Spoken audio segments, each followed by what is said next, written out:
Okay, so this is just a demo quickly on how to load a brush file. If you've downloaded a brush file from my site, it ends in the ending .abr, and in this video I'm going to download some from the new kit that I just released at PC Layers. So what you want to do in Photoshop Elements is I am going to just open a new document. You don't have to do this to load an ABR file, but and I'm going to go ahead and close this one. Don't want it. And what I want to do is go to Edit and then scroll down until you see Preset Manager. Click on it. You can see in here all of your brushes.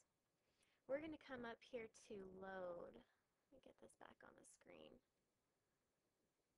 Okay, and I have downloaded my kit to my desktop, and it is right here.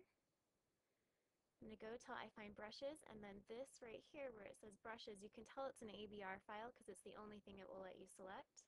Then click Load. Check down here in the very bottom of your palette.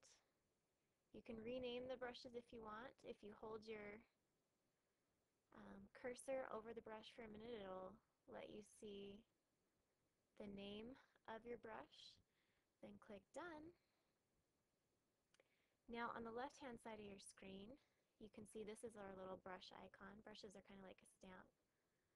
Right now it's set to a brush from the Vogue kit. So I'm going to come right up here, scroll down. You can see these are my brushes at the bottom.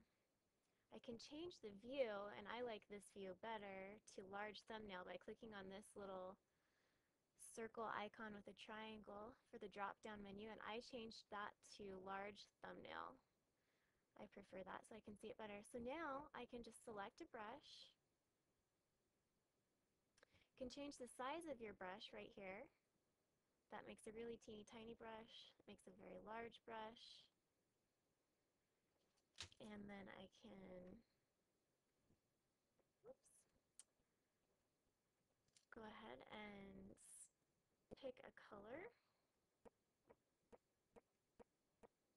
I need to make my brush bigger so you can see it.